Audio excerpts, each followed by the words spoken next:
Ladies and gentlemen, welcome to the Business Brew. I'm your host, Bill Brewster. As always, thank you for listening. This episode features Mark Newfield. Mark is a heck of a guy, and, I think part of this show, it's the Business Brew, right? I wanted to make it like a brew is in coffee. It's different things that go into, the output of business and investing. And I guess the best way that I know how to describe the episode that follows is I just have immense respect for Mark. He's a guy who has overcome adversity in his life. You'll hear him discuss some of it. He's continued to put one foot in front of the other. He's built himself a business that I could only wish that I could build for myself, and took care of his family in the process, and is very honest about what he's been through. And I just so appreciate him having the conversation that he was willing to have with me. And, I hope that you all enjoy it too. It's definitely not a public markets episode, but I think it's an important one. And it kind of reminds me a little bit of the Jack Rohrback episode from back in the day. For those that are looking for, some sort of inspiration on just how to work your way through life and end up in a good spot, I think this is a reasonably good episode for you to take a listen to.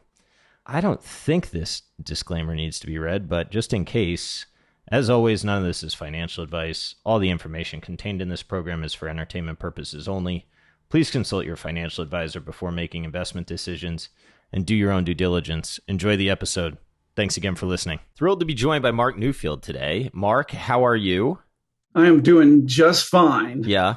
I'm enjoying an 80-degree day in Richmond, Virginia in November. I am not. I am preparing to, there's a storm that may be coming, and that's not the most fun thing to deal with in November, but oh well. It has been quite warm, hasn't it? I read a stat this morning that each of the last 8 years has been warmer on average than the warmest year we've ever experienced prior. Well, some will say global warming's all just nonsense, and some will say this is evidence of it.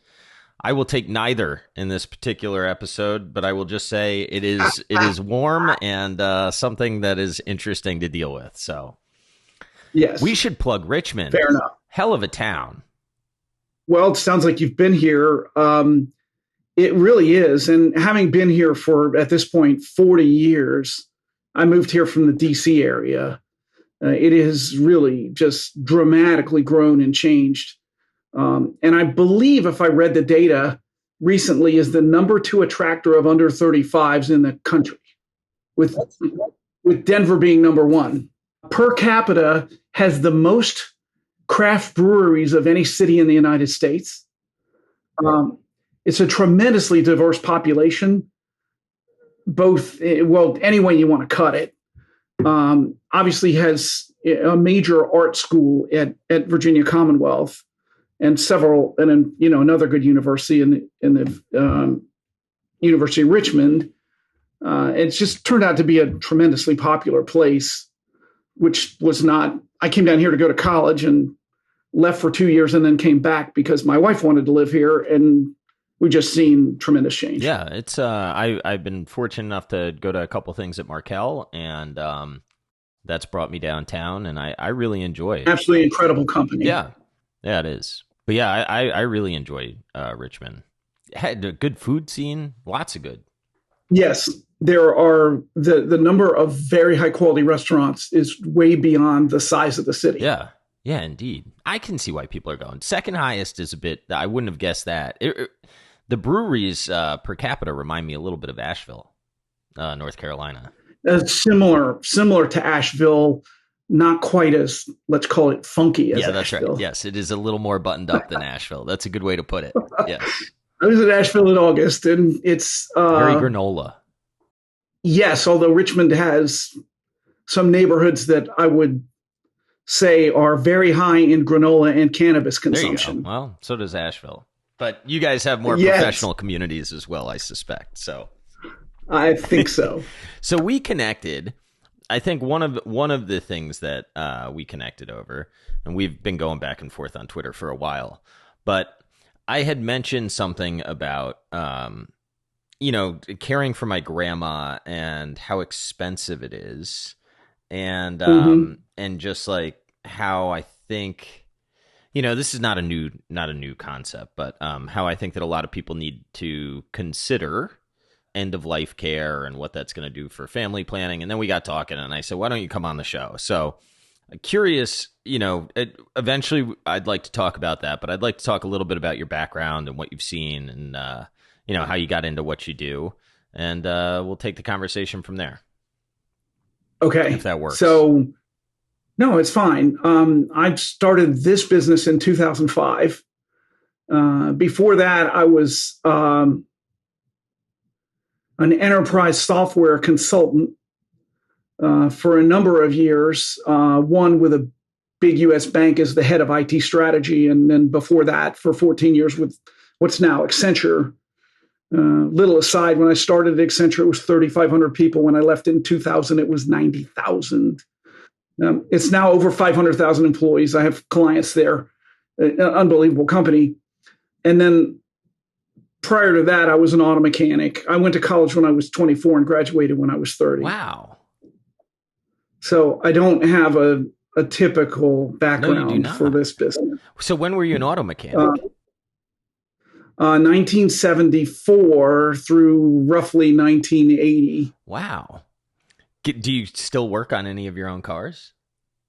Not at the moment. I gave that up about 20 years ago, but as I'm starting to work less and play more, I suspect there will be a project car in my future. In particular, I would like to get a 1972 or 1973 BMW 2002 Tii and restore it. I had a 71 442 once upon a time. The thing smelled like a boat when I got out of it. It was amazing. They've had a lot of water leaks, those cars. But I mostly worked on European cars as a mechanic, so I have an affinity for small, fast cars in particular. Interesting. That's super cool. So how did you end up going into, so you were a mechanic, and then what, you kind of looked at your life and you said, I need a change? I was putting a transmission in a 1959 Mercedes 190. I can tell you the day. I think, every once in a while you have whether this is a religious affiliation or not, I don't think it matters. You have an epiphany. I was putting a transmission in a Mercedes. It was really cold outside. My hands were freezing. My back was bothering me. And I was, 22 years old. And the light bulb went off, and I was like, well, maybe this is not how you want to spend the rest of your life. And like the next day, I went and enrolled at Northern Virginia Community College. Wow. And I needed some remedial stuff because, I didn't pay any attention in high school. As it turns out, as you will discover probably just from my behavior, I have I'm pretty out there on the spectrum of ADHD. Oh, yeah? So, I couldn't sit in class. I never turned in homework. I barely made it through high school. And I was, told that I wasn't very smart and no work ethic. And, you develop a belief that you have character flaws. Yeah. But anyway. No, go a little bit deeper on that for a second, because I'm dealing with this a little bit. So okay. How did that impact your like how you looked at yourself, or did you always kind of think I thought there was something wrong with me as a person. Yeah. There was something flawed in me as a person. I was never going to amount to anything. And look at you now. That sucks, man. You know why I'm talking about this? It's something I haven't really talked about on the podcast, but my oldest kid has been diagnosed as ADHD and dyslexic. And oh, geez, what a combination. Yeah. Okay. But I'll tell you what, the amount of people that I talk to in finance, the guys that I really respect, are like, oh, he's going to be a hell of a stock picker. One of my best clients and most favorite clients is the chief technology officer of a startup. It's not a startup anymore. Healthcare technology company. ADHD and dyslexic, and the guy he's brilliant. It's tough to watch because he struggles in things that, I wish he didn't struggle in. But what is nice about the whole situation is he's tested like off the charts in math, and there's no denying that he's really smart. It's just a matter of how his brain processes information. So it's all about processing and learning how to harness that processing. And there's cognitive behavior therapy. There's medication. I mean, without my medication, I'm not dysfunctional, but like I'm a completely different person. Yeah, I got and I don't like medication. I would rather not take any drugs, but it works. Yeah.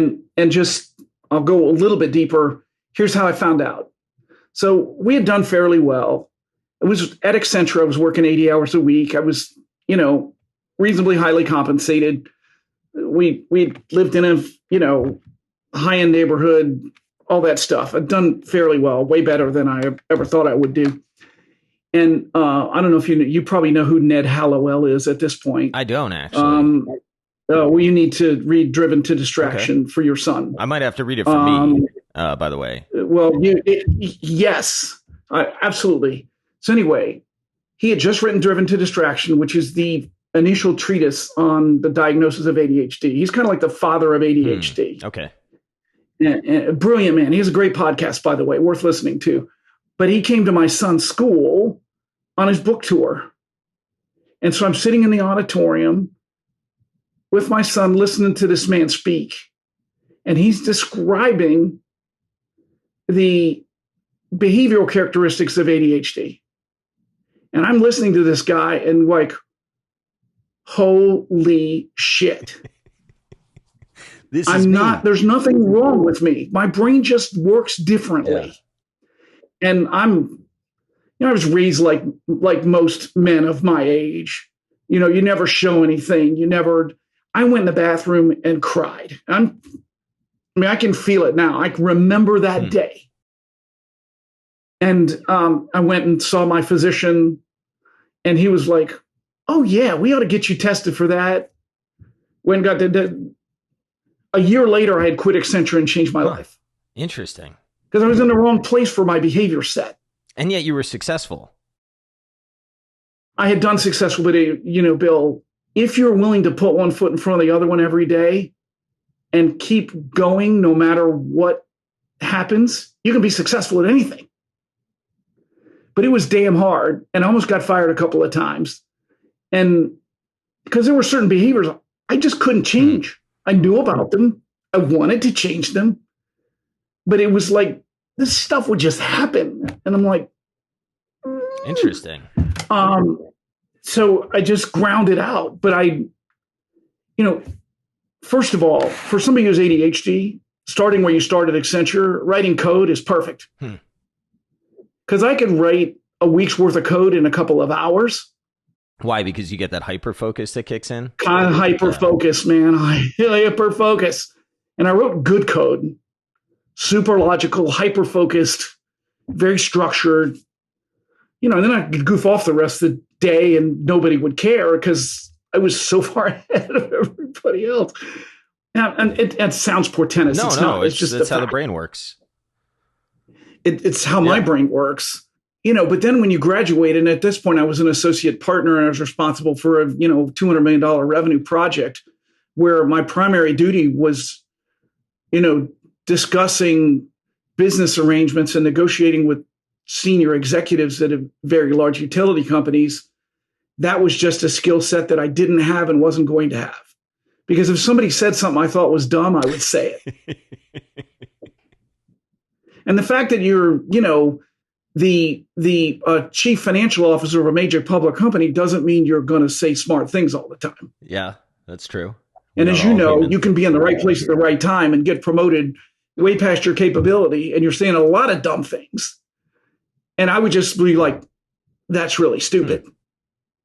Well, that you can't survive in a major corporation in a significant executive position doing that. You just can't. Yeah. That's interesting. And so I almost got fired a couple of times. And eventually I was just like, once I met Ned and I started studying this and I got some help, I was like, you're in the wrong career. And I literally quit. I didn't even have a job. I didn't know what I was going to do, but I had saved enough that I could afford to do it. And I just decided I wasn't going to be miserable anymore. That wasn't going to happen. It was like 2019, and my wife was researching what she thought our child might have. And she put a book on my desk, and it had like a diagnosis of ADHD. And she said, "Why don't you take this test and see what you think about yourself?" And I think that the test said, like, if you have answered 4 of these questions at an 8 to 10 or higher, you should probably go get tested. I think I had like 7 and 10. And then the ones that weren't 8 to 10, I kind of fibbed to myself a little bit. Right. Because everybody tells themselves stories. Yeah, right? yeah. The book's on the bookshelf somewhere, but we all tell ourselves stories, right? It's in Morgan Housel is good at describing how we tell ourselves stories. Well, I'll tell you, I was at BMO, right? And I was a credit underwriter, and part of the job, I mean, I worked on a team that underwrote credit. I wasn't the credit person at all. I was junior, but part of the job was like data entry, right? And it used to drive me insane. And I know it drove the people above me insane. How like I could not get the numbers to tie through multiple systems. And I'd print the stuff out, and it would take me like tons of time. And it's just like something about the way I think I was pretty good at the big picture, like, the competitive stuff and the things that drive whether or not you have a loss in credit. I think I grasped pretty well. And I got that feedback from people above me. But the stuff that I had to do that would, say like this person is really good at the numbers portion of what they need, as far as inputting the numbers, right? Like I wasn't good at that, which was terribly frustrating. I don't know, just a thing. Again, it gets down to understanding what you are good at. And one of the things I learned in working for large public companies is in their performance management systems, they're very good at identifying your weaknesses and suggesting that you get coaching around your weaknesses. And one of the things I learned is there are certain weaknesses we all have. We're not going to get better at them. You are far better off figuring out what your strengths are and optimizing those and just waving your hand and saying, hey, I'm not going to be good at this. Don't ask me to be good at this. And I've tried to run my business for the last 17 years on that, not just for me, but for my employees. Okay, you're not good at that. Okay, do you want to get good at it? Are you capable of being good at it? These things matter more. And if we then need to supplement, like Danielle, as you know, manages my calendar. You know why? Suck at managing my calendar. Me too. It's a simple little thing. It shouldn't be hard.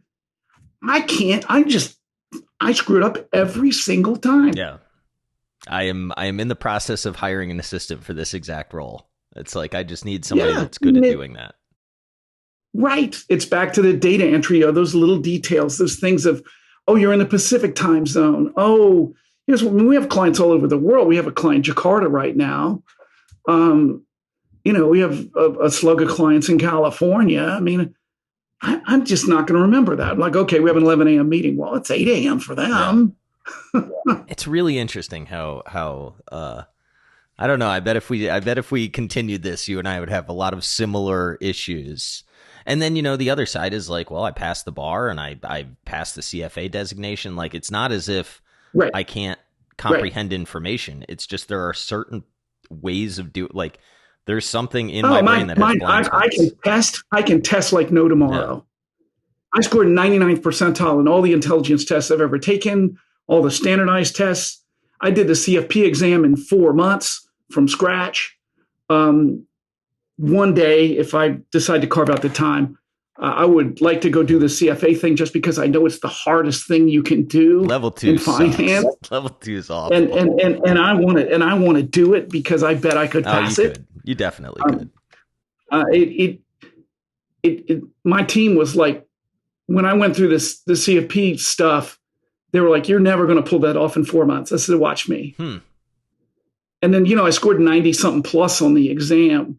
And the firm that I was at, the managing partner at that time said, you studied too much. I was like, no, I just test well. Interesting. I'm able to figure out, especially multiple choice stuff. I cannot study and pass tests. That's interesting. It's crazy. We all had, like, ADHD people in particular sometimes have very deep certain skills, very deep. Huh. And it can be really astounding. It's like your son. I bet if he's interested in being a quant and he's got those skills, he will be better at it than 99% of the population. Yeah, I think that that's probably true. And what I've heard is sometimes ADHD people tend to go to math a little bit, especially if they're dyslexic. Oh, yeah. Because you don't need to read as much. So I don't know. We're doing a bunch of stuff to address the dyslexia, but something that's really cool is like Amazon has dyslexia font, so the font changes a little bit now on his Kindle. Oh, wow. And the school that he's at allows sort of like Alexa to read to him as long as he's following along. So there's a lot of technical advances or technological advances that I think have. There's no better time to be diagnosed with this stuff. So that's awesome for him. Anyway, and we can go back farther if you want. My mom was an alcoholic. My father left when I was 7. I lived in a very unstructured household. There are so many factors in how my career took shape, but I put his transmission in this Mercedes. I was like, I don't want to do this anymore. I was reading Broca's Brain at the time, Carl Sagan, about brain behavior and brain chemistry. And I thought, okay, I'm going to go study science. And I enrolled at Northern Virginia Community College in the chemistry program. That's amazing. What's amazing to me is here you were as a child that thought that something was wrong with you. And it sounds like your home life didn't help, which I can relate to in certain ways. Not even remotely. Yeah. And then, and here you are, you decide to change it and put your life on a path. That's really cool. I mean, it must. It just goes to show you that anybody can change anything if they're committed to it. Huh. All right. So you get through college, you go to Accenture, and then you quit. And what did you do after Accenture? I'm sorry. I'm like engrossed in this. I didn't do anything for a year. I took my son to school every day because I literally had not seen him on a Tuesday in 9 years. Oh yeah. Those must have been good moments. They were fabulous. It crafted a relationship that, the epiphany I had there, I was in Texas. I was at this Accenture client. It was Monday. I had a headache. Again, a little light bulb goes off. Your son is 9 years old. He's growing up the way you did. No presence of a father. Now, my wife is not an alcoholic, and he had a much better home life. But I was like, and I'd been reading things, and I was like, kids are better off if they had 2-parent households. And I was unhappy anyway. And I just called my wife and said, I'm coming home. I don't know what I'm going to do, but I'm coming home. Wow. And how was she with that? She was scared to death. I think so. Because we had all this overhead. I mean, a 4,000 square foot house in the most expensive neighborhood in town, and, 2 expensive cars and a kid going to a $20,000 a year private school, all this stuff. And this was 1999. So, but she knew I was miserable, and I know she was scared, but she was like, if you need to do this, then we're going to do it. And then I took a year off. I joined a startup software company as a head of business development. That went under. Well, it didn't go under, but I bailed out of there. I got canned by the board in 2001, actually, because we had a legitimate offer to sell the firm to Cisco for about $20 million, which would have netted the premier shareholder probably 12 or 13 million. And I was like, we're going to just take this money and do it again. But the premier shareholder had a belief that the company was worth at least 100 million. And when I took that offer to the board, I got whacked. Really? Yeah. Huh. That's wild. I mean, so this is what, 2001? Pretty vociferous. Post the crash, right? And you have a legitimate offer and they still don't like it, huh? It was right at the tail end of the crash.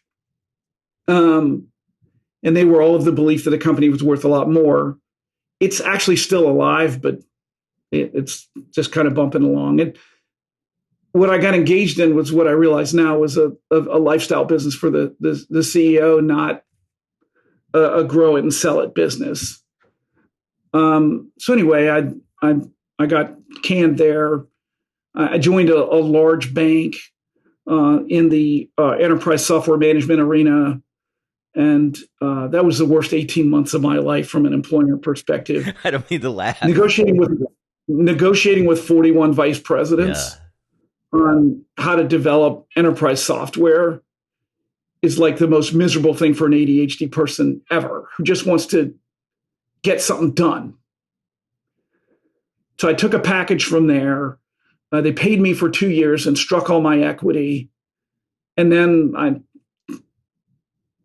had to really seriously sit down and say, okay, you can keep doing this and, take high-level jobs and probably get fired every couple of years and do just fine. I've financially done far better than I could have ever imagined. I mean, the year that I left the auto mechanic business to go to college, you go back and look at my Social Security statement, I think I made $7,100. The year that I left the big bank, I made $600,000.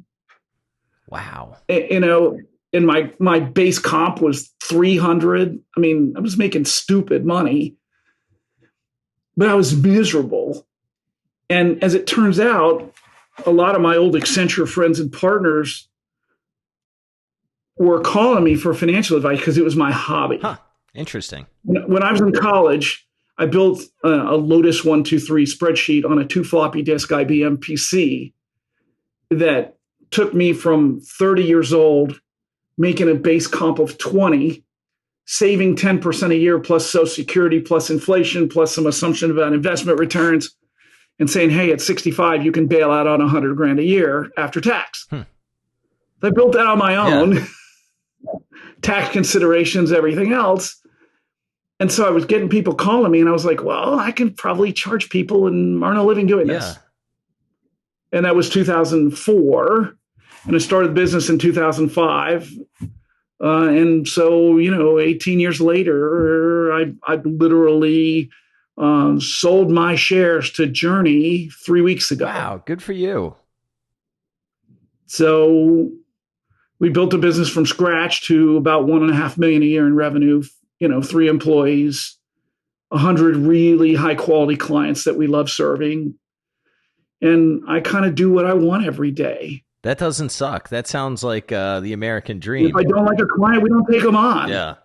What do you think? And I have people who understand my behavior set and don't get mad at me when I interrupt them. Okay, so let's go back to Mark starting the firm or talking to somebody starting an RIA or a financial planning firm right now.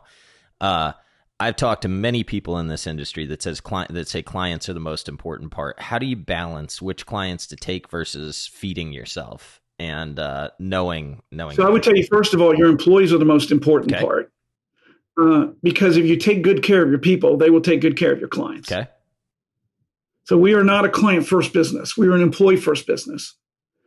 Second, when you're starting out, so I would say to you, first of all, if you really want to build the business you want to build, have enough capital to not earn a paycheck for a year so that you can be selective. If you can't do that, then you are going to take on, you need to eat. Yeah, that's right. And you're going to take on, quote, the anybody that can fog a mirror thing. But you do need to understand what's profitable and not profitable. Because just having a client, as you got to have marginal cash flow out of that client, just from a business perspective. Yeah. And I would tell you also from the very beginning, think about what clients you really want to have. And try and make every client an ideal client. But you might, for 3 or 4 or 5 years, just have to do what you need to do for revenue. But once you get past that point where you're going to get a paycheck and it's sufficient, every time you have a new client opportunity, I would say to you, only take on clients that are going to fit your model and what you want and who you like working with. And every time you take on a client, look at your client base and say, should this replace a client I currently have?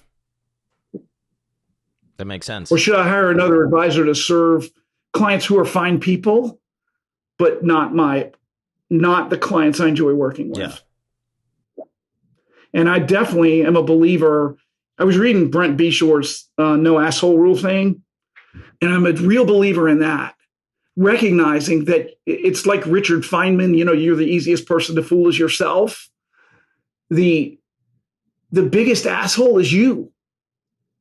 And so you have to treat that first. And once you figure out what stops you from being a jerk, like taking on clients that you shouldn't take on because you want the cash flow, then you can start dealing with applying that to your client base and saying, if we don't like this person as a team, if I don't like the person,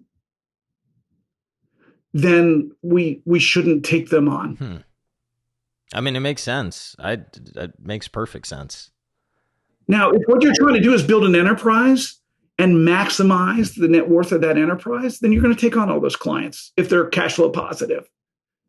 If what you want to do is a balance of running a great business, serving people, to the utmost of your capabilities, and not having a big management problem, then you better be selective. I mean, if you're trying to build on a United Capital, that's one thing. If you're, or a Buckingham, if you're trying to build a nice business for yourself that you can really enjoy, you have a completely different client acceptance process. There's no right or wrong in that. It's just, I got to the point where, when I was at Accenture, at one point I had a 200-person team. Managing people is not my forte. It's not the forte of most ADHD people because most of us are behaviorally insensitive, right? And I was just like, I don't want to manage a big crew. And my team all knows it. When there's a problem, the first thing you better do is go figure out if you can solve it yourself. Because I'm a lousy teacher. I'm great at serving clients, at figuring out solutions. I'm pretty good strategically. But teaching somebody how to work through a software problem, not my skill.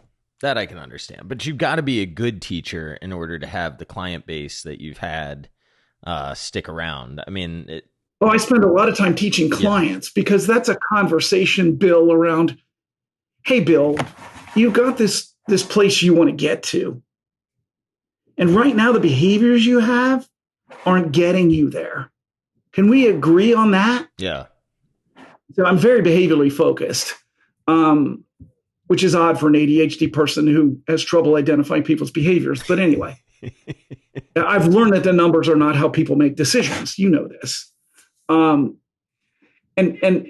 that's a conversation between two people who respect each other. Yeah. And who value what each one can bring to the table. And that's not teaching. Yeah, that makes sense. So what would you say, right? What's the right way to ask this question?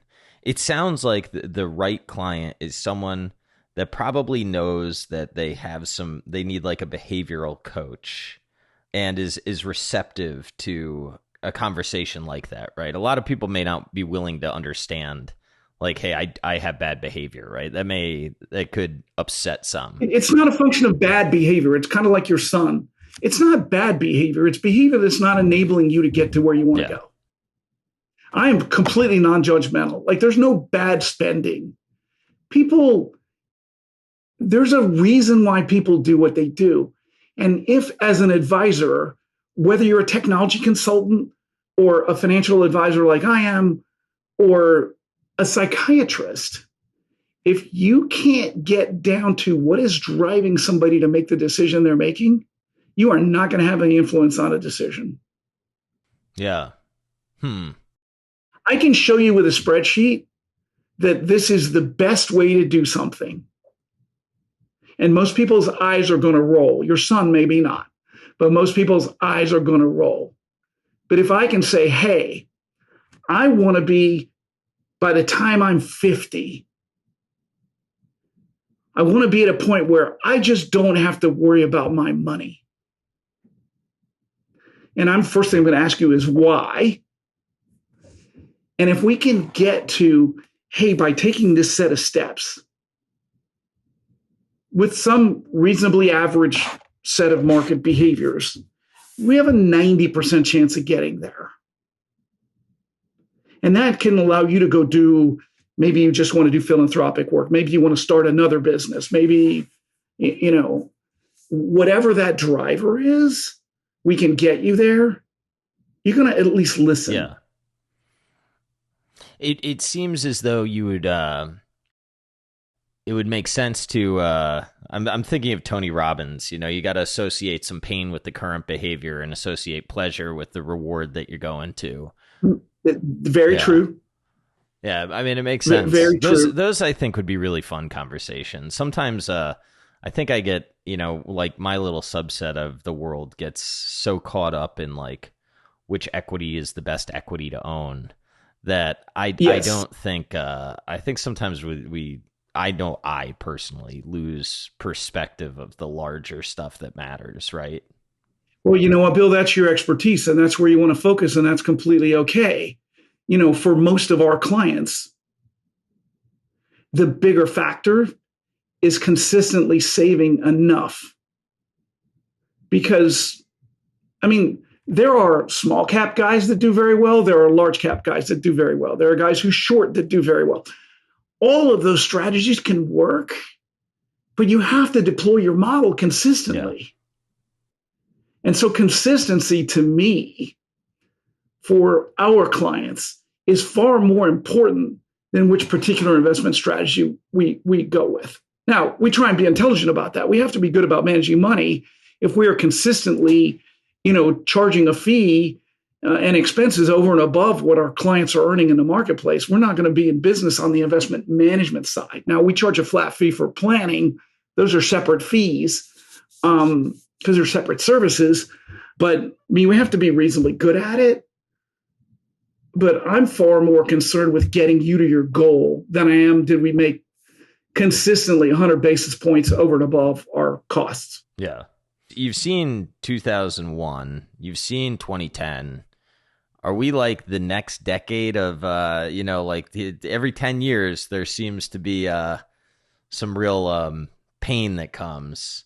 How do you, I guess, manage risk through a period like this? And does it remind you of anything else, or is this sort of unique? Just kind of curious how you're thinking about it.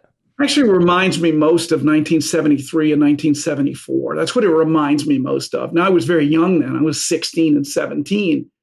But, look at what we had. We had Nixon. We had massive inflation. We had 2 years of the worst equity markets that we'd seen since the 30s. My dad, who has a master's degree in econ, pretty rare for a World War II vet, was out of work for 24 months in DC, in a very stable employment market. So it feels to me a lot like that. And it's funny. Yesterday, I read an editorial piece that this election is not about the end of democracy. And then today, I read another opinion piece that says this election is about the end of democracy.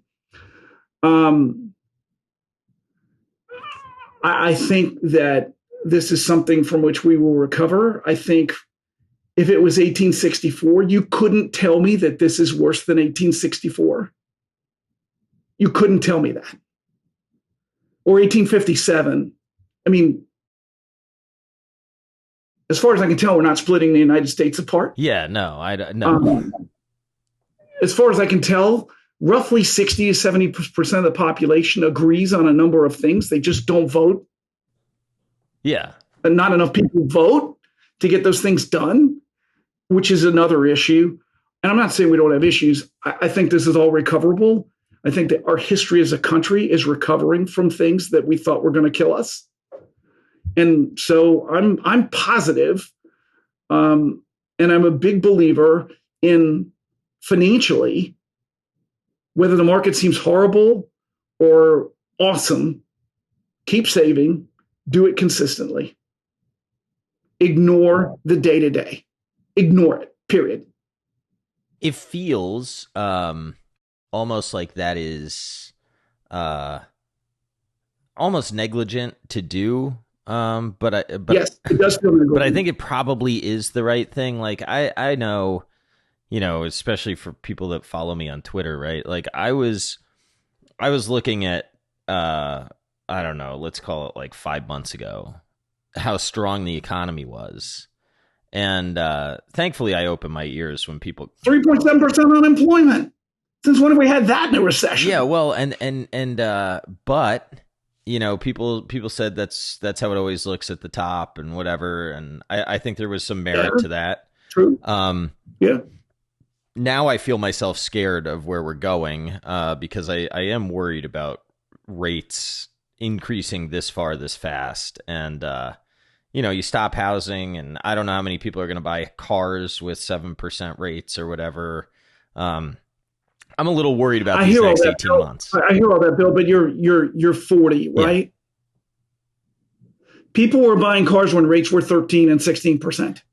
Agreed. And I think my first house was a 13,375 mortgage. The loan was $130,000. Yeah. That loan payment is $200 a month, was $200 a month less than the loan I have right now, which the original principal was $455,000 at 2 1/8. Yeah. Yeah. No, I mean, it's all a matter of perspective, in my opinion. I think that's right. And I think as far as, like housing and whatnot goes, I mean, people buy payments, right? They don't buy a price. So as long as there's not a fixed, like a forced selling situation, we should be. That is the issue. So you're asking me, part of the question you asked me is, how do you manage through this? We are a very firm believer in a cash reserve significant enough, if you're not working, to get you through 3 years of negative market. And we don't all keep it in. We're putting in T-bills right now, right? It's where my own cash reserve is. And we vary that depending on what the market looks like.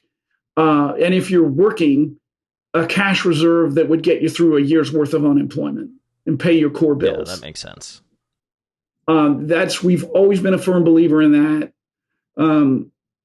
If I'm doing your financial planning and you don't have that, that's my very first recommendation. I don't want to do anything else. I don't want to do debt reduction. I don't want to do anything else until we have some cash in the bank. That makes sense. Manage your liquidity first.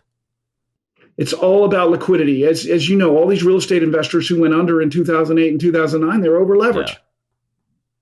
Yeah, that's right. All the construction companies that went under, they were all over leveraged. They couldn't pay their bills. I don't care what your balance sheet looks like or what your P&L looks like if you've got negative cash flow. Nothing else matters. So we're the same with our clients. We focus on positive cash flow and liquidity to get you through the worst times, because the worst times happen. Yeah. We just don't know when they're going to happen.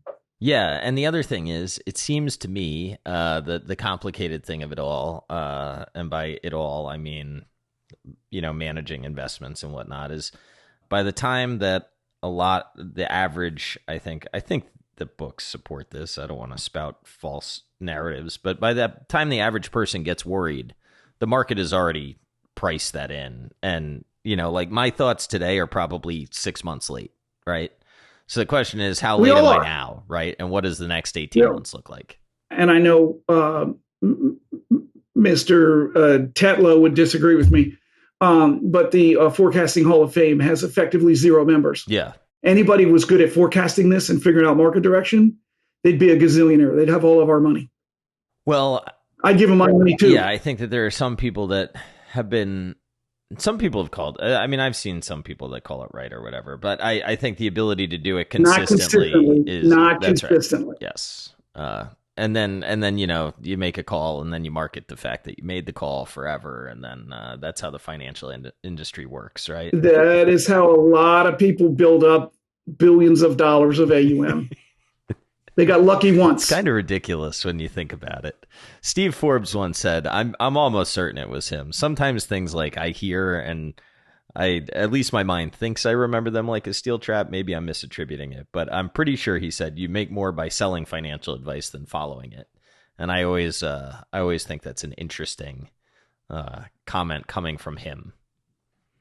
Oh, I think that's true. And so what I've tried very hard to do is like, I have a very small pool of fund money.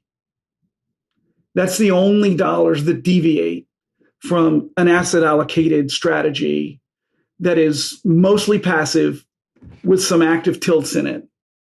Because I know that passive and active are both cyclical. All you have to do is look at the data. Any one of them can be very right or very wrong for a long period of time. Eugene Fama has shown that you can be wrong for 10 or 15 years and still be right. And then I have this little pool of fund money where I make those little bets. And when it gets exhausted, if it gets exhausted, I have to decide to refill it. It hasn't gotten exhausted yet, so I've been right enough. But I follow my own advice. My cash reserve is, because I'm closer to the end than the beginning, right, is 2 years of dollars set aside in T-bills right now, in a T-bill ladder. The rest of my money is in a 70% equity strategy that is 90% passive and 10% active, and I don't even manage it. Our chief investment officer manages it. I do the same thing for my own planning that I do for clients. Is the active part like a value tilt or a factor tilt in some way, shape, or form? There's a tech sector tilt right now. There's a factor tilt in there. There's these little 2% tilts. Yeah, that makes sense. There's a diversified commodities tilt, not gold, not silver, diversified commodities. And that's his job to figure out. Yeah. I mean, we have 2 CFAs on our team. That's their job. Interesting. I like that. That sounds very rational to me. And I run my own plan every single year, and I have my associate advisor review it because I make the same mental errors that everybody else does. Yeah. Yeah, it's nice to have somebody that's your check. That's what I'm finding throughout my life. I need little checks all over the place. We all do. There are very few professional athletes who are self-coached. Yeah, that's right. And they have teams around them. There are some, but very few. There are very few senior executives who operate without an executive coach. What makes us any different? And I look at it and say, I have the financial lives of, round numbers, 100 families in my hands. I better get some outside advice. And I have a coach. And I have had for a long time. How do you think about building your team up when you were starting? I don't think I was as thoughtful as I really could have been. But I got to a point where, I needed administrative help. So we started there. And then I realized that it wasn't so much the administrative, because I'm very planning focused. I've only lost in 18 years, I've lost 2 people. One I fired, one quit. And my employee tenure right now is 15 years, 13 years, and 2 years, just because we added another person 2 years ago. So I feel pretty good about process. But the way most people think about it is the first thing you need to do is get administrative support so you can spend more time selling and working with clients. I don't know that I would do that again today, but that's what I did. And then that person didn't work out. We fired her, replaced that person with somebody that I wanted to groom into being a full-time planner so that I could really focus on being with clients. Okay. And that was Melissa Clark. She's been with me. Well, first I hired Angela, who I hired as a part-time person to process insurance paperwork. It's almost laughable these days. And so she took on some of that administrative stuff, and she was a returning to the workforce mom. She's now a certified financial planner and, my senior associate advisor. If there's anything I'm proud of, it's seeing her development. That's cool. And by the way, I didn't hire all women on purpose. It's just where the talent was. And then we hired Melissa to be our full-time planner. And then we hired Danielle because we needed effectively a chief operating officer because of the way we had grown. And then we grew another 40% over the last couple of years. And I was like, okay, at age 64, you're going to build an enterprise again? No. I started looking for a partner. And that's how I got to where I am. That's cool. But process-wise, I've always put the person first. What is it that you want to accomplish? What skills do you want to develop? How do you want to live your life outside of here? Not inside of here, outside of here. And how can we bring all that together? And we've been through various things. Both Angela and Melissa have had some difficult times in their lives, as we all have. There have been periods in their lives where I have told them not to come to the office until they feel like they can focus on their work. And we have just figured out how to backfill their work for that period of time. The person is always first, always. It's hard to do that in a 50,000 employee public company. Yeah. You got all these HR rules and things. And I don't have any rule other than I want my people to be happy and to feel good about being here. And whatever we need to do to make that happen is what we will do. Who's been there for 15 years? Angela? Angela, yeah. Yeah. So how long did it take you to find her? A couple of months. And she was a referral from another advisor's employee. Yeah. And I knew I remember the day. We went to Panera on West Broad Street here and sat down to lunch. And I shook her hand and looked her in the eye and said 2 or 3 words. I'm like, I'm going to hire this person. Really? In the conversation.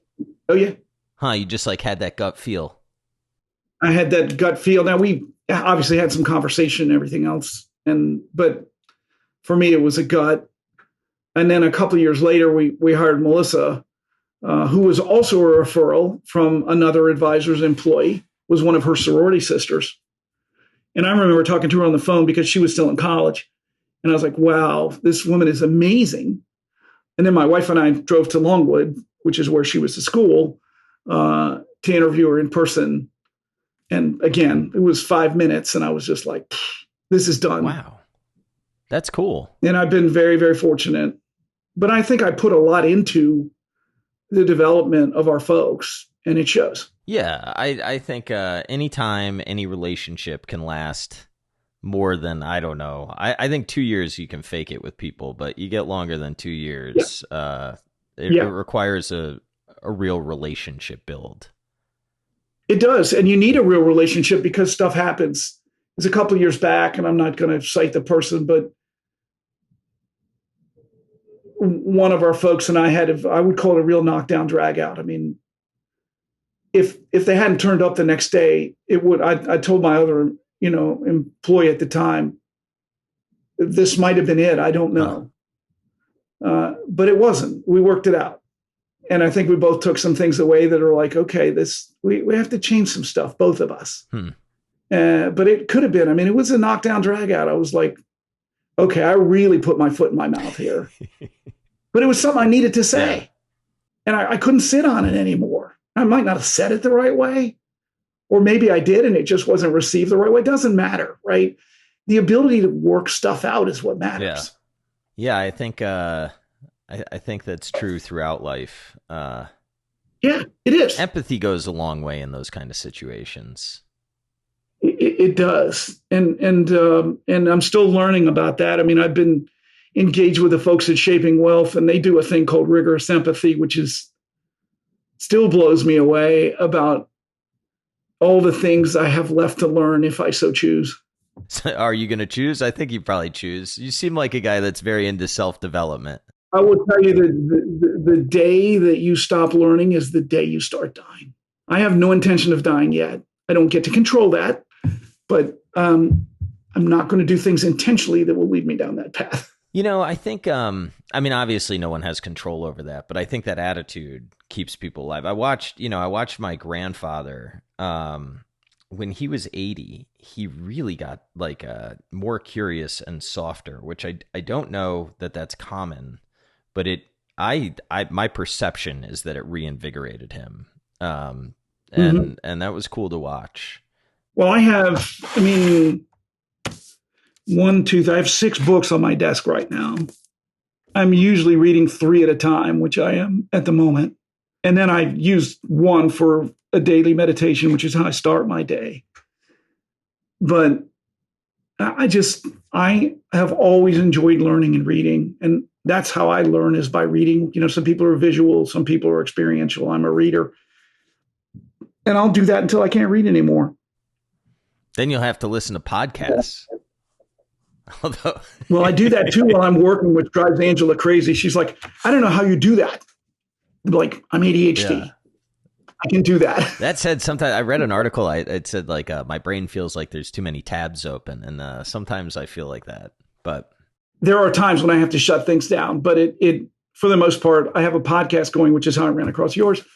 At any given time, I mean, right now, what was I listening to before we got started? Oh, I'm listening to Christine Benz and the Long View. But you know, I listen to Choiceology, which is Katie Milkman. You know, Kitsis and Carl, which is a big thing in my business. Daniel Crosby, Standard Deviations. Yours, Infinite Loops, which I know you know. O'Shaughnessy is amazing. Yeah, Jim's way smarter than I am. He's way smarter than everybody. Shane Parrish and the Knowledge Project I like a lot. Shane does good work. For contemporary stuff, I listen to Odd Lots. They're so good. Every week they're doing something that's like very legit. I don't know how they do it. I don't know how they do it. It's and you can again get bound up in all that stuff, but it's interesting. Yeah, I really like them. I don't know. I gotta get them on the show just to talk to them. But that would be pretty incredible. Yeah, you know, I don't know if it's better to do an interview with both of them or one-on-one and kind of cross-reference. I'm not sure, but it'd be fun if they're willing. It amazes me how they just do such a good job at hitting this week's big event, right? Or something like that. And they're very dialed in. They get it done quickly. They get it out quickly. It's an excellent podcast. They're amazing. I got to figure out how to get this out in a more timely manner, but also not. I don't know. There's weird things about podcasting. One of the things that bothers me about some of the podcasts that I've listened to in the past is it starts to go down like this path of I have to book a guest because I need something to come out. And I think that it sort of gets I've found some of the podcasts get a little bit stale after a while. And that's what I want to guard against. It's like your client selection process. I mean, I would tell you, and I'm not a podcaster. I don't have enough focus to do that. I would tell you to go down your area of interest, like your grandma and care. I mean, we haven't gotten to that yet. I'm sure we will. We got to get to that. But to go down your area of interest and you know, I mean, if you're interested in it and fascinated by it, it's probably, and you get a decently intelligent person, you're probably going to have an interesting conversation. Yeah, that's right. Well, I mean, you know, you end up in stuff like this. I've loved every minute of this thus far. So let's get to the actual thing that I said that we would get to. It has amazed me how expensive it is. Now, my grandma is you know, she can afford some of it, or well, she can afford it, and she wants to be in her house. Those are her wishes. And so the two biggest drivers of cost. Yeah, that's right. But it's, you know, I mean, I have seen other family members that are in less fortunate positions. And, you know, like I think one of them had to spend basically everything before the state would help him out. And I just. That is correct. So, you know, it's kind of like one of these things that how do you think about, I guess, when, obviously early as possible, but I guess I have two questions. When should people start thinking about this? And part B of that is how much should they be thinking that they're going to have to spend? And the second question is like, when do you think the appropriate time for children or grandchildren to approach the subject with their parents or grandparents is like, you know, how do you do that? So these are very difficult conversations. People as they age get very attached to their independence. Yeah. And they know consciously or subconsciously that they're losing it. Independence, not necessarily losing it.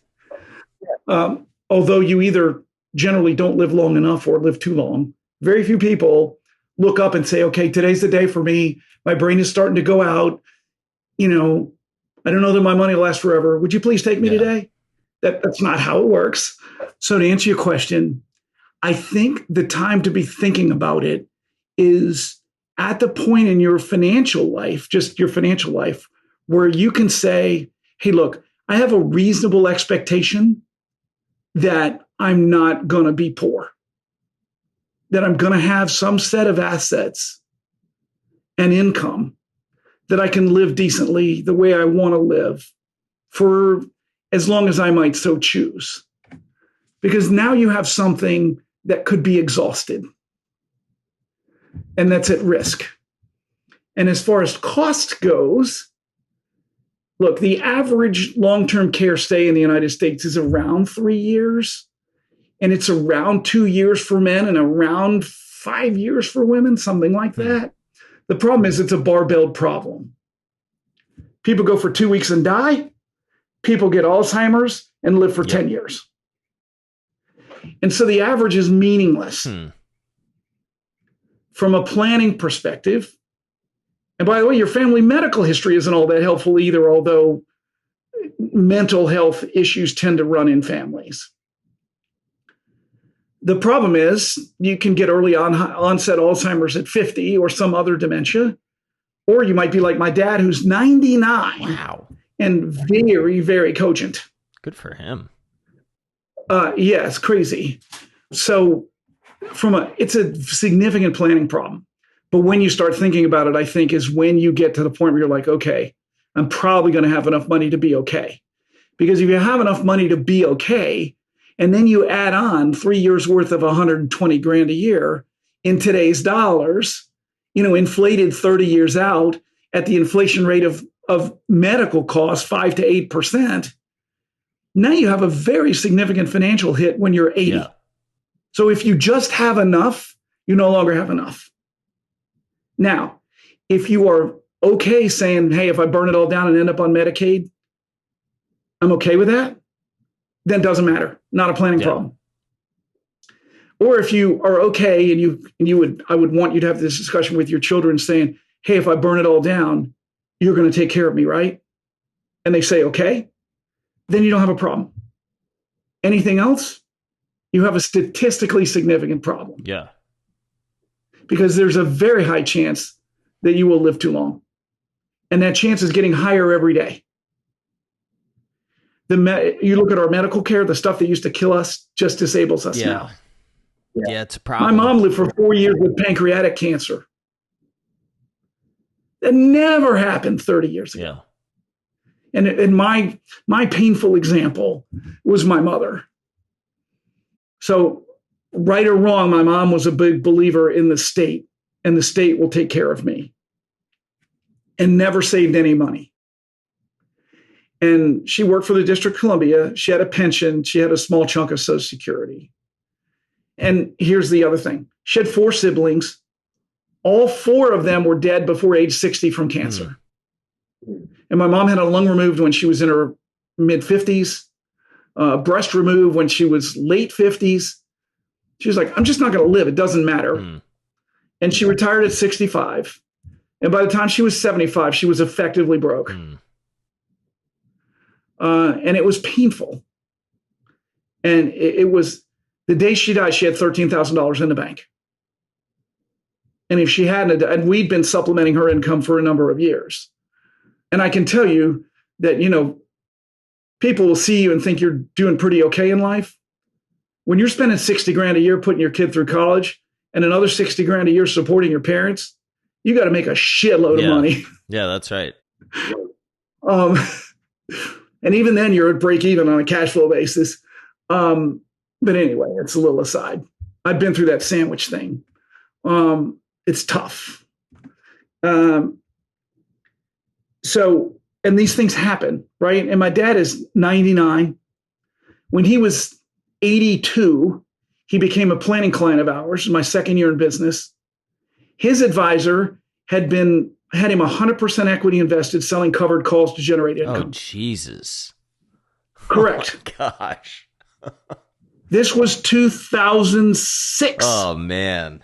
That is terrifying. So, we did a cash flow analytic and figured out that if we annuitized half his portfolio with a single premium of immediate annuity, we could lock in his income and leave the rest of his portfolio invested, which we ratcheted down to a 70-30 portfolio because he had all the cash flow he needed coming from Social Security, a pension plan, and an immediate annuity that we bought to generate income for him. So we created this rock solid pension. So statistically, he should have been dead about 6 years later. It's 17 years later. His portfolio has now tripled in value, so it's 50% higher than it was. He's got all his income coming in. Now he's starting to think, and he would have modeled going forward, he would have been out of money in 2010. Wow. 2008 market would have wiped him out. Yeah. At his cash flow need, it would have wiped him out. He'd be on Medicaid now. I mean, I don't know where we're going, but that's part of what worries me, now, right? Like, who knows what the next 2 years are. Yeah. Two different examples, right? One did some planning, and my dad was not wealthy. He's definitely wealthy now. I mean, he has excess capital of over $1 million. His money he's never going to spend. And he has all his income flowing in. So for me, it's impossible that he can ever run out of money. To me, that's wealth. Yep. Yeah, I agree with that. Whether you got 100 million or 1 million, it doesn't matter. Yeah, that's right. That's how I look at it too. My mom, completely different, just assumed that everything would be okay. And for the last 6-7 years of her life, it was actually pretty miserable. And she lived to 89. She lived to 89 and nobody in her family made it past 60. And both of her parents were alcoholics. What was miserable about it? Did it impact like your relationship with her? Was it just miserable for her? Oh, gosh, yes. It was worse for her. So like every Tuesday, she would ask me for her car keys. That happened for 4 or 5 years. But more than anything, the most miserable part for her was saying, well, I'm, basically understanding that she's broke. And she's like, well, you guys are going to take me in, right? It was her assumption. Yeah. Never asked us about it. I went back and talked to my wife and I said, first of all, I'm not willing to do this. I mean, let's understand that my home life was nothing positive. I was willing to do certain things, but live with my mother in my, 50s? Oh, hell no. It's like, I value my marriage a little bit too much. Thank you very much. So, and my wife was right there with me. She was like, if your mother moves in with us, it'll be a disaster. Yeah. We just have to figure something out. So we started writing checks. She hated taking the money. I mean, at the point in time, my son, very bright young man, got admitted to Hopkins. Well, living expenses, tuition, everything else was $80,000 a year. Yeah. When was this? So he was 19. It's 12 years ago. I mean, I wasn't earning what I'm earning today. Yeah. And it was extremely hard. I basically had to make about $400,000 a year just to break even. That's tough. And with no savings. And, and when stuff happened, we had to dip into our emergency funds. It was brutal. It was like I was 32 again. Yeah. Do you think it helped you in a way build the business that you built? I'm not looking for a silver lining here, but I wonder if it was some motivation. It certainly made me very aware of how important catastrophe planning is in financial planning. And I'm not a life insurance or insurance sales guy, but there are situations where you absolutely need to own life insurance, disability insurance, for some people, long-term care insurance, although the value prop there is not great anymore because all the companies got killed in their underwriting. You need to understand what your universe looks like if a catastrophe happens, because they do happen. I sat in a presentation where it was a long-term care insurance. I guess that I don't know, I'm going to mess it up, but I think that you could buy it and then if you needed it like next year, you get 3x the value, but it only compounds at like 3 or 4%. It seemed like one of those things that, if you need it quickly, you're probably NPV positive. And if you don't, then it's probably a negative. It is maybe break even when compared to an investment strategy. The problem is life insurance is the same way. Yeah. If you need $5 million tomorrow because you die too soon, saving $100,000 a year to build up a $5 million early death cash reserve is going to take a while. Yeah, that's right. So which risk are you more comfortable with? There's no right or wrong in that. It's just... Yeah, how are you playing it? Yeah. I think the other thing that's really important, or that I've learned, is I'm thankful that my grandparents took care of like who's got the power of attorney, who's got the and it's not just that stuff is absolutely crucial. You need a power of attorney when you're 18 years old. Yeah. Why is that? Because guess what? You go to college, something happens to you, your parents don't have power of attorney, they can't make any decisions for you. They got to go to court. That I had not thought of. And the worst estate planning thing I ever saw happen was a gentleman who was in a coma. It was clear that he was not coming out. No estate plan. He apparently had told his daughter that he wanted the plug pulled. He either didn't tell his wife that or she didn't want to hear it. And mom and daughter are in court against each other. You got to be kidding me. To decide what happens with this man's life. That sounds awful. Yes, correct. So I would tell you the number one component of any financial plan is an estate plan. Because stuff happens. Well, I told my kids if I become a financial burden and I kind of don't know what's going on, they can do whatever they need to off me. It's fine. But that needs to be in a legal document. I know, and then you might need to move to Colorado or someplace that allows that to be done legally. That's right. But okay. Yeah. It's kind of sad, I don't want to overstate the condition that my grandma's in, right? But this is like the woman that like was my hero growing up, right? I mean, we played golf all the time. She played tennis all the time. And now she has moments of joy. She is lucid half the time. Like she's there. But it's like, man, if I were in her condition, I would be hoping that it didn't go on for very long. Right? Would be probably the best way to say it. And she may or she may not. I will tell you that I've had more than one client, and my mom too, tell me, I don't want to live this way. And then when it came to the point where they're actually dying, they fight like hell. Right. Nobody really wants to die, in my experience. I think that's right. Nobody. And I've said that too. I mean, I don't want to be in cognitive decline, but I will tell you this, whatever your wishes are, you need to leave that in an appropriate legal document. There should be complete clarity because, like my brother, I think if he had control, he would have kept my mom alive. Right? We didn't, let me be clear, we didn't kill her. No, I get it. But she had a very severe ankle injury and she was bedridden. She got out of bed and her ankle exploded. I've learned something about this. People say you get osteoporosis, and your femur breaks and you fall. Or you fall and your femur breaks. No, what happens is your femur breaks, then you fall. So her ankle exploded when she was getting out of bed and she just never really recovered. And she was in a lot of pain. And again, with, appropriate medical advice, she went on a morphine drip. And after about 8 days, she passed away. Yeah. But she fought. I mean, even at the very end, she did not want to go. And she had cognitive issues. She had physical issues. She had cancer. That's tough, man. And fortunately, because I'm an advisor, and at least I could get my parents to listen to me. She had appropriate legal documents, and we had that control. But I don't think my brother would not have been in agreement with it. Yeah. Yeah, it's tough to watch. But he didn't have control, and he was mad at me. He called me. It was like, "How could you let this happen?" I'm like, "Well, it's what our mom wanted to have happen.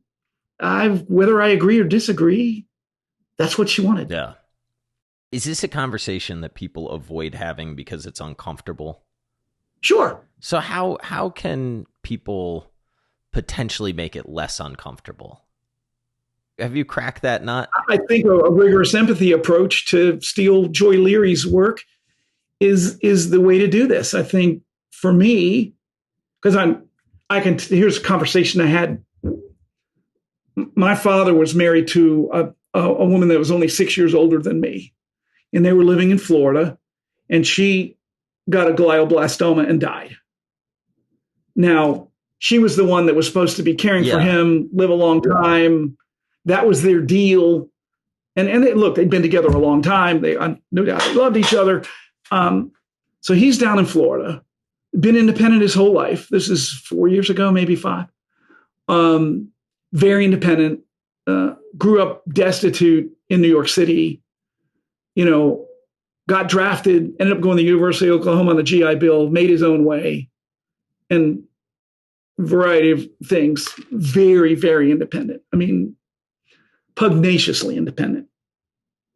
But he's down in Florida. I'm flying down there like every other month to take care of stuff. And my wife is going, between my wife and I, we're going there every single month. And I had to have this conversation with him. And he moved to Florida from DC. He hates cold weather. And, Richmond is not cold, but we have, 20, 30 days a year when it's cold.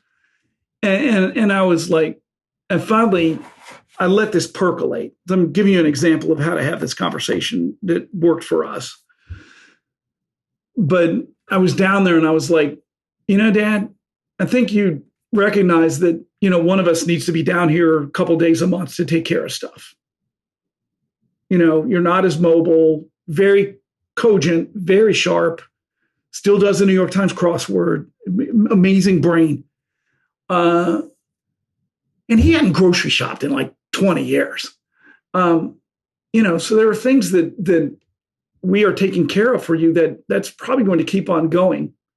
And he had gotten very lonely. And I said, we're not moving to Florida. That's not going to happen. So I just let that percolate. And there's a very good facility here, Westminster Canterbury, that he had visited before and he liked, but he's just like, I can't deal with the weather. And so I let that percolate. And then he called me one day and said, I think I need some alternate living arrangements. And I said, great, why don't you move up here? We'll get a place for you in Westminster Canterbury. It's 3/4 of a mile away. You can maintain your independence. But when you need help, we'll be here. And so I could have gone, because my wife and I were talking about it for 3 or 4 months. Hey, your dad, we got to get him out of there. He can't really function down there and he's lonely as hell. He was losing weight. I mean, all the signs of depression. And I could have gone down there and said, hey, we're moving you to Richmond. Come on, let's roll. He would have punched me in the nose and said, oh, hell no, I'm not doing that. Yeah, you got to let him think it's his idea. In your very best Samuel Jackson, oh, hell no. So we let it percolate. So what I would say to you is, you need to think about framing the conversation of, can we understand and can we agree that we all care for each other?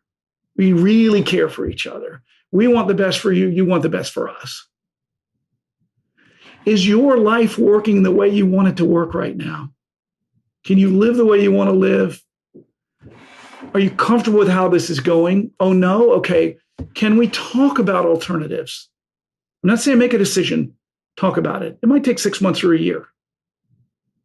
But you got to get the conversation on the table transparently. Yeah, that's why when I sent out the initial tweet, I said, if you're under 50 or whatever, right? And the reason that I said that is not because your parents at that stage or it's not an imminent thing, right? But it's give yourself time to have the conversations and space around the conversations, and your parents or grandparents the time to think about what's going on. And I love how you said, are you comfortable with where you're at? And then just to play the game with somebody, okay, well, if we fast forward 5 years and what does that look like? And where do you want to be then? Right. And having the conversation when everybody is still able to be rational about it, and then to revisit the conversation down the road and say, how are we doing now? It's just, I remember when my grandpa was dying, he looked at me and he said, you got to take care of your grandma. And I said, I know, and I will. And saying I know and I will has been a lot different than living it, right? And oh, hell yeah. And what a burden to put on, hey, Bill, what a burden to put on you. I mean. Nah, they took care of me. They're the only reason. I mean, they're not the only reason, but they're a significant contributing factor to the reason that I am half okay. So I'm happy to do it for them. But yeah, it was. It's just been interesting to watch, and it has not been as we planned. And I get that. And one way to frame that up is, hey, Grandma, I want to be the one that can help you live your very best life. Yeah, that's right. And based on what's going on today and what I've learned, and I've been studying this and trying to figure this out, here are 3 or 4 alternatives that I see as you continue to age. Yeah. Something I think that can be embedded in the conversation too is not from a burdensome perspective, but it's taken a lot of my time recently. Like, we had somebody that was helping us out and he left, so I've had to kind of like take over a lot of stuff. I do think there's a reasonable conversation around, you know, if you do want to stay where you want to stay, what does that do to my life, and how do we have to plan around that? Like, I think that's a very fair part of the conversation to have. Caring for people in their home when they become either infirm physically or mentally is very challenging and very expensive. That's right. You can easily spend $15,000, $20,000 a month. That's right. Easily, and more. And you can easily go through several $1 million. Yeah. If it's prolonged. And I mean, I own a pretty good slug of long-term care insurance. Now, I bought it 12 years ago when you could buy different products that you could buy today. And I don't know that I would buy it today, given my own financial condition. But I did that because when we were going through this with my mom, my wife looked me right in the eye and said, we are never going to put our son in this position. Never. Yeah, that's kind of what I'm thinking too. That's what this is all done. And so we bought it, and I'll keep it because at this point it's actually very cost effective because of when I bought it. But my son knows what his responsibilities are, and he also knows that whatever burden he chooses to take on will be a choice, not because he has to. Yeah. Yeah, that's exactly how I want it to be. I'll tell you who's going to take care of me is the kid with ADHD. That kid's got a heart. The other ones, we'll see. I don't know. We'll see. He's probably going to be a hedge fund gazillionaire too, but okay. We'll see. I don't know. Right now he wants to be a cop. I just hope he's happy, man. You know, it's wild. The longer. Agreed. My son is a nurse, and he's going to go back and become a nurse anesthetist, and he has a creative writing degree from Hopkins. He's a brilliant man. You know, maybe he'll get published, maybe he won't, but he's happy, and that's all that really matters. Yeah, that it's all that matters once you have. I don't know. At least for me, once I had kids, that's all I cared about. And now coaching youth sports, I do care a lot about that. It's been fun. Yeah, it's funny how children can be such a test, though, because I'm very active. My wife was a college athlete. We both love all kinds of sports. My son hates sports, period. That's the way the world goes, man. And he's very physically talented. He played sweeper in high school 1 year, and they begged him to come out for the team next year, and he was like, no. Interesting. And he runs 6-7 miles a day. He's very physically fit. And he's very powerful. He wrestled for 5 years in high school, and because he had to participate in sport in his school. But the minute he could get out of it, he was like, I'm out of here. No. Huh. He doesn't watch sports. He doesn't care about any sports. I mean, you know, I have season tickets to one of the very best college basketball programs in the country here at Virginia Commonwealth. The gym is amazing. He fell asleep at a game. Was this when they were like really good too? What was it? Shaka Smart, right? Wasn't that the coach? Yeah. Well, they're still really good, but that was when Shaka Smart was here and they were, you know, top 15 team. Fell asleep at a game. There's 8,000 people in this arena screaming. He's snoozing in the chair. That's funny. People are different. Everybody's different. It's made me become very accepting. Yeah. Well, that's interesting, man. I've really enjoyed this conversation. I'll follow up offline for some of these topics. And it's been a joy getting to know you. Where can people find you and contact you and whatnot if some of what we talked about triggered their mind and they want a further discussion? Where should they reach out to? I'm available on virtually every medium. I like to give people the opportunity to talk to me however they want to talk to me. So you can catch me at MJ Newfield on Twitter. I have a LinkedIn profile that's Mark Newfield. Email is mnewfield@journeysw. So S is in Sam, W is in write or writing, I guess, .com. So mnewfield@journeysw.com. I have a phone if anybody wants to use it, 804-525-9741. It's an antiquated concept, picking up the phone and calling somebody, right? Some people still do it, but I will tell you this. If we are communicating with a client and there's more than 2 iterations and there's not an understanding, we either Zoom or phone, bang. I'm a big phone guy. Whatever. I love the phone. And there's no context in email. Right. There's no context in text.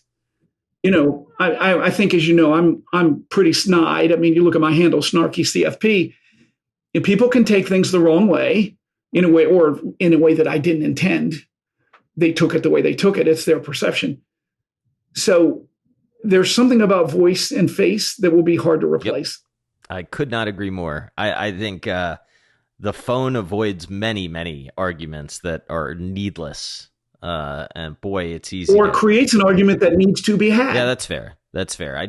I find there's a lot. It's very easy to get angry behind a keyboard, and when you're talking to somebody, it's usually a lot harder. Oh gosh, it is. And it's one of my rules on Twitter. I never respond negatively anymore to anything. I might send out something that I think is an alternate view of it, but I'm not going to tear somebody up and say you're dumb as a rock. Well, you don't get anywhere, right? Doing that. Listen, people believe the things they believe for a reason. And you're not going to logic them into another decision. It might logic them into further believing what they believe. You might. Not because they're right, but because they just want to dig in. Correct. That is human behavior.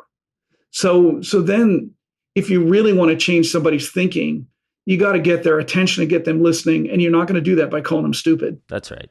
I think that's a good place to end this one, and I think that's very good advice. So I hope everyone enjoyed it. Mark, thank you so much for joining the show. I appreciate it. My pleasure. Anytime.